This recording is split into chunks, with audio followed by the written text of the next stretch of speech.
قصہ اللہ پاک نے بیان فرمایا اور اختتام بہت پر فرمایا کہ اللہ کے نبی صالح علیہ الصلوۃ والسلام کی نافرمانی کا انجام قوم کے ساتھ کیا نکلا کہ اللہ تعالیٰ نے ان کو تباہ و برباد کر دیا۔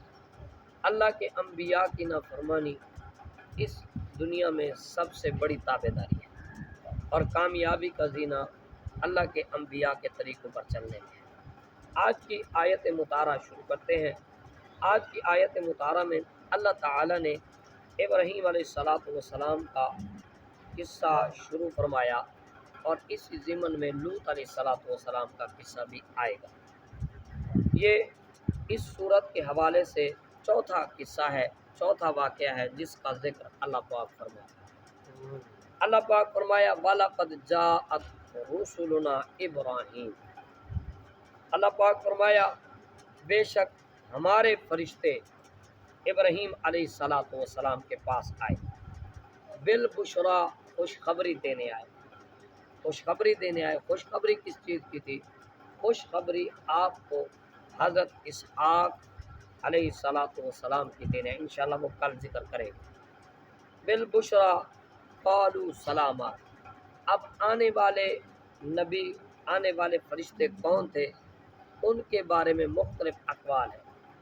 حضرت عبداللہ ابن عباس رضی اللہ تعالیٰ عنہ فرماتے ہیں وہ آنے والے 3 فرشتے تھے، ایک حضرت جبرائیل تھے، دوسرے میکائیل تھے اور تیسرے اسرافیل تھے۔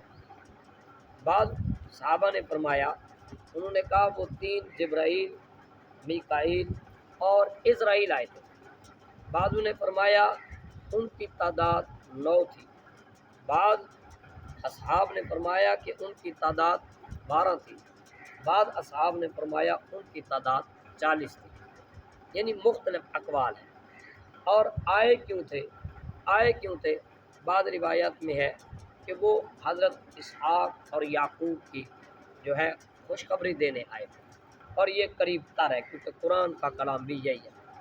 اور اس کے ضمن میں دوسرا بھی کہا گیا کہ حضرت ابراہیم علیہ الصلوۃ والسلام کو کیونکہ اولاد بڑھاپے میں ملی تھی، اسماعیل ملے تو بڑھاپے میں ملے، اسحاق ملے تو بھی بڑھاپے میں ملے، تو وہ علماء کرام فرماتے ہیں کہ اسحاق کی خوشخبری تو دینے آئے تھے، لیکن اس سے پہلے آپ کو ہمارے آقا، ہمارے آقا کائنات کے والی جناب احمد مجتبی محمد مصطفیٰ صلی اللہ علیہ وسلم کی آمد کی خوشخبری حضرت ابراہیم کو دینے آئے تھے، اور یہ بتلانے آئے تھے کہ آپ نے جو دعا مانگتے ہو اس دعا کو اللہ تعالیٰ قبول فرمانے والا ہے، اور اللہ تعالیٰ اس نبی کو آپ کی پشت میں پیدا کرنے والا ہے جس نبی کو اللہ تعالیٰ نے پوری کائنات کے لیے وجہ تخلیق کائنات بنایا ہے۔ اللہ اکبر کبیرہ۔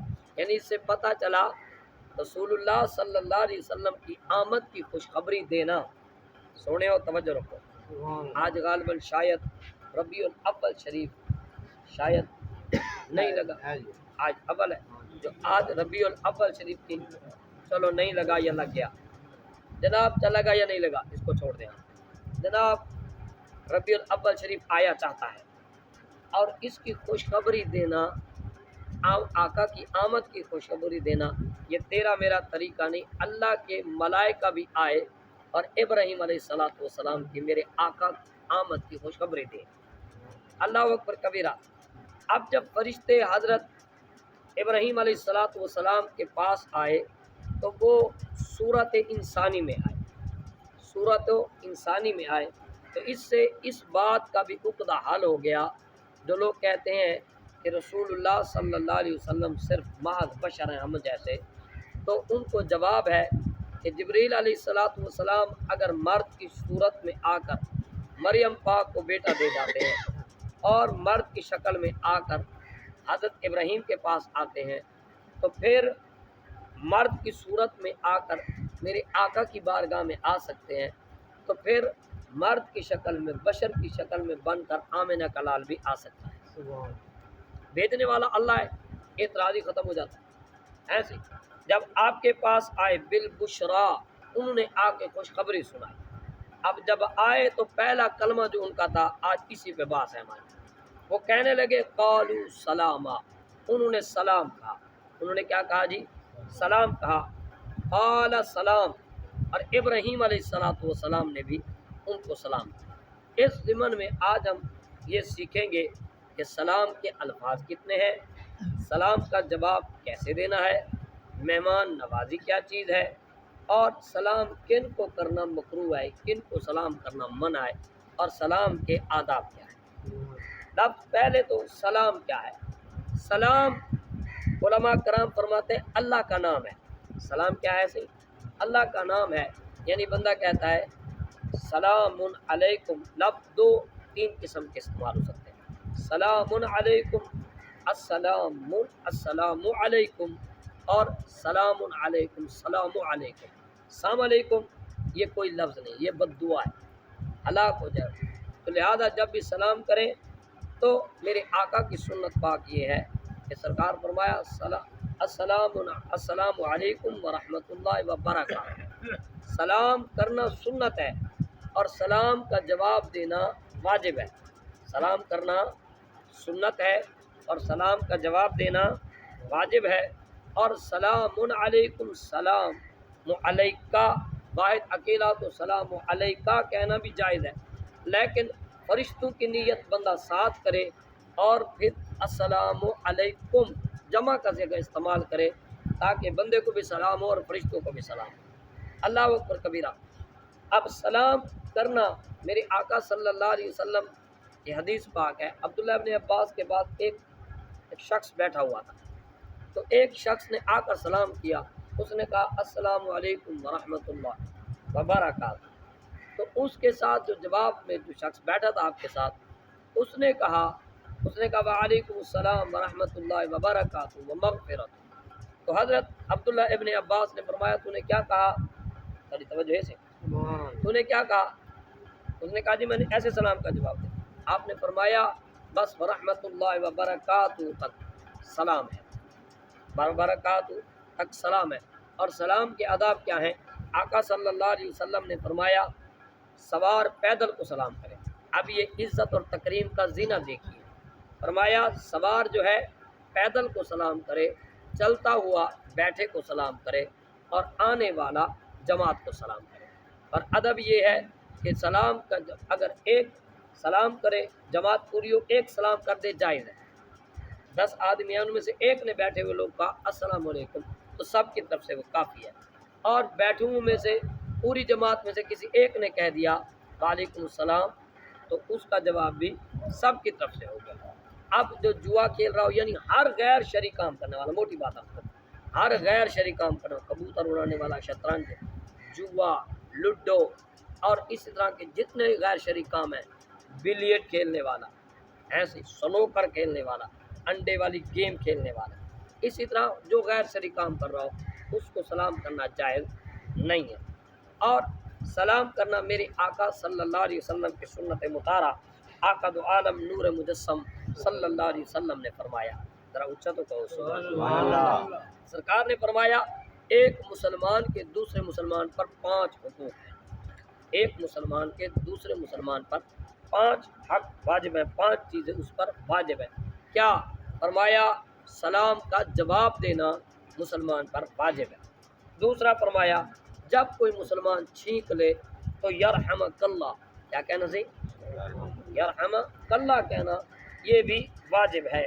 اور جب وہ دعوت دے تو اس کی دعوت کو قبول کرنا بھی واجب ہے، اور مریض ہو تو اس کی عیادت کرنا بھی واجب ہے، اور جب فوت ہو جائے تو جنازے کے ساتھ جانا بھی ایک مسلمان کا دوسرے مسلمان پر یہ حق ہے۔ انس بن مالک رضی اللہ تعالی عنہ نے فرمایا رسول اللہ صلی اللہ علیہ وسلم کا ارشاد گرامی ہے، سرکار نے فرمایا جب تم کو اہل کتاب سلام کریں تو جیسے وہ سلام کریں تو ان کو صرف وعلیکم کہو اور وعلیکم السلام نہ کہو۔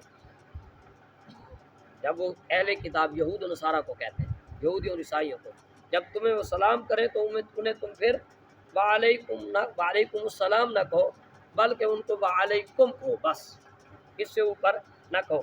انس بن مالک رضی اللہ تعالی عنہ فرماتے ہیں میں رسول اللہ صلی اللہ علیہ وسلم کے ساتھ جا رہا تھا، گزر رہے تھے گلی میں سے، آگے لڑکے کھڑے تھے، لڑکے کھڑے تھے تو سرکار صلی اللہ علیہ وسلم نے ان کو سلام کیا، بچوں کو سلام کیا۔ اللہ اکبر کبیرہ۔ علی ابن ابی طالب رضی اللہ تعالی عنہ بیان کرتے ہیں کہ رسول اللہ صلی اللہ علیہ وسلم نے فرمایا جب کوئی جماعت سے گزرے تو ان کے لیے ایک کافی ہے ان میں سے کوئی ایک شخص سلام کرے، اور جو لوگ بیٹھے ہوں ان کے لیے یہی کافی ہے کہ ان میں سے کوئی ایک شخص سلام کا جواب دے دے۔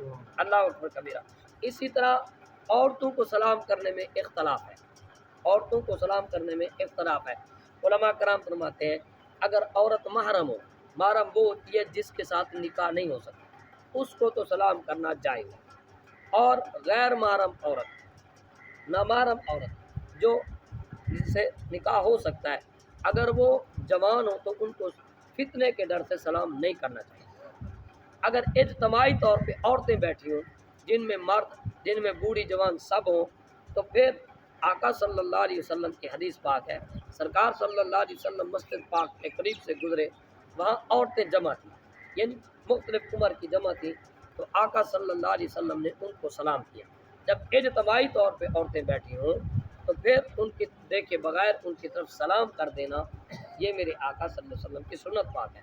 اور بوڑھیا ہو، بوڑھی عورت ہو تو بوڑھیا کو جو ہے سلام کرنا جائز ہے، اور اتنی بوڑھی ہو تو بعض علماء کرام نے فرمایا اس سے مصافحہ کرنا بھی جائز ہے، ماورا اس کے کہ وہ محرم ہے یا نہیں ہے۔ لیکن عرف میں دیکھا جائے گا کہ مسلمانوں کا رواج کیا ہے، مسلمانوں کے ہاں اس کا رواج کیا ہے۔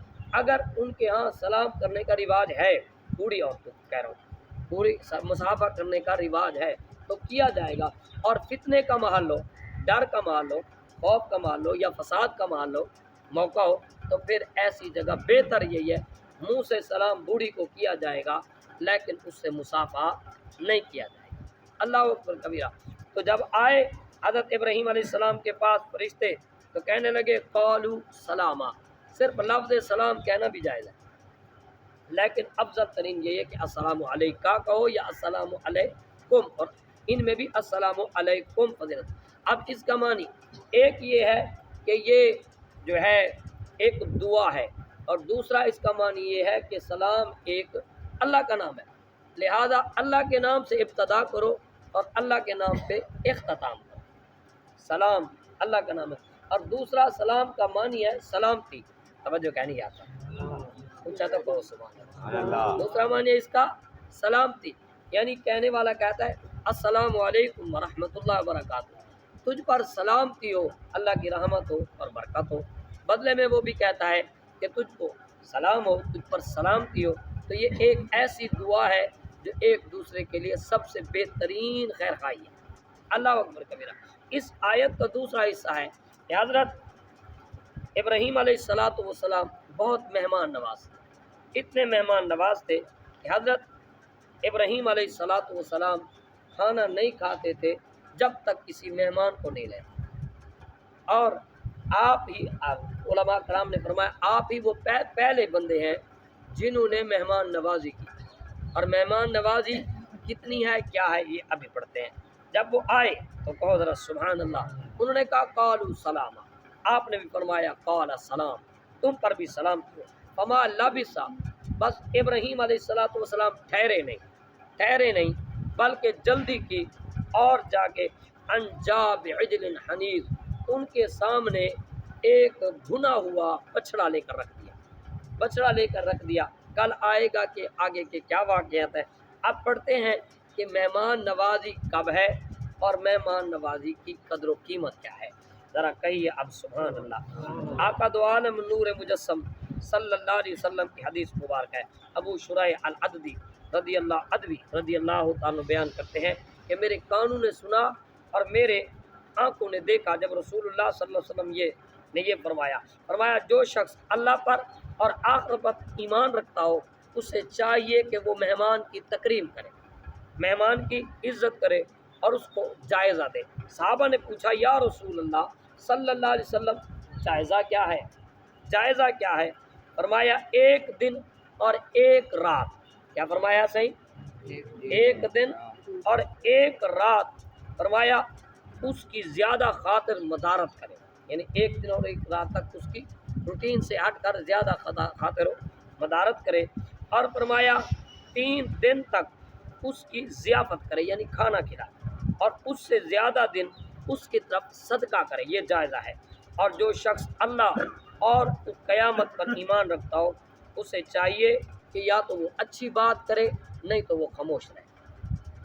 جب بات کر سکتا ہو، چاہے مہمان آئے بیٹھا ہو یا کہیں بیٹھا ہو، اچھی بات کر سکے تو کرے ورنہ خاموش۔ اور میں نے ایک حدیث مبارکہ اور پڑھی، سرکار دو عالم صلی اللہ علیہ وسلم نے فرمایا جس نے مہمان کی تکریم کی، میں نے پڑھی حدیث، تکریم کی، عزت کی، اور اس کو صرف تکیہ دیا، مہمان آیا اس کو تکیہ دیا، تو میرے آقا صلی اللہ علیہ وسلم نے فرمایا اللہ پاک اس بندے کی بخشش فرمائے۔ مہمان نوازی یہ نہیں ہے کہ امیر آ جائے تو صوفہ لگ جائے، مہمان آئے صوفے بھی لگ گئے جی، چانیاں بھی بچ گئی، خوبصورت جو ہے چارپائی بچ گئی، اور ضیافت کے طرح طرح کے سامان آ گئے، یہ تو تھی امیر کی ضیافت، مالدار جو ہے۔ لیکن جب غریب آیا تو بیٹھ رہو بارو کھڑا نہ پیا ہیں، یوں نہیں ہونا چاہیے۔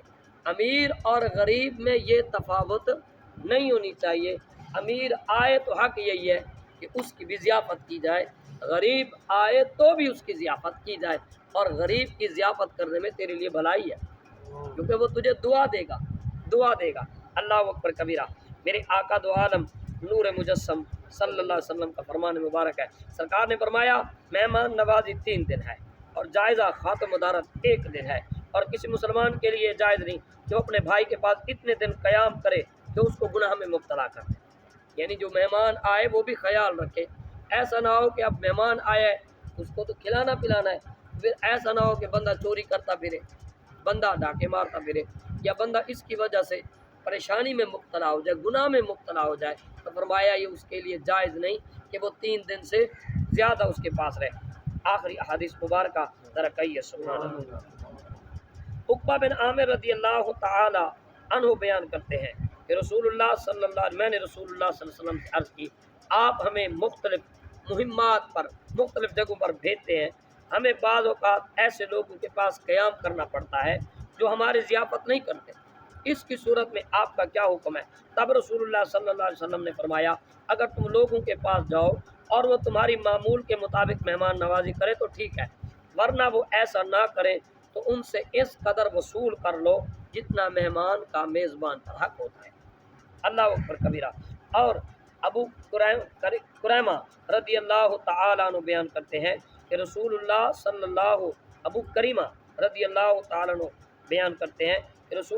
علیہ وسلم نے فرمایا ایک رات تو مسلمان پر مہمان کا حق ہے، جو شخص کسی مسلمان کے گھر رہے تو وہ اس مسلمان پر قرض ہے، اب مہمان چاہے تو میزبان سے قرض وصول کرے اور چاہے تو چھوڑ دے، یعنی مہمان ایک رات کے لیے اب جس کے پاس مہمان رہے تو وہ اس سے لے سکتا ہے کہ میں تیرے پاس آیا ہوں، میرے کھانے پینے کی مدارت اور خدمت میری کر۔ اللہ اکبر، یہ ہے اس کا طلب کرنا، اور اس سے زیادہ وہ اس کی مرضی جو اس کو کھلائے اور جتنا پلائے۔ انشاءاللہ العزیز کل مفصل طور پہ ابراہیم علیہ السلام کے قصے کو سنیں گے، پڑھیں گے۔ اللہ تعالی ہم سب کو سمجھنے کی توفیق دے۔ تمام حضرات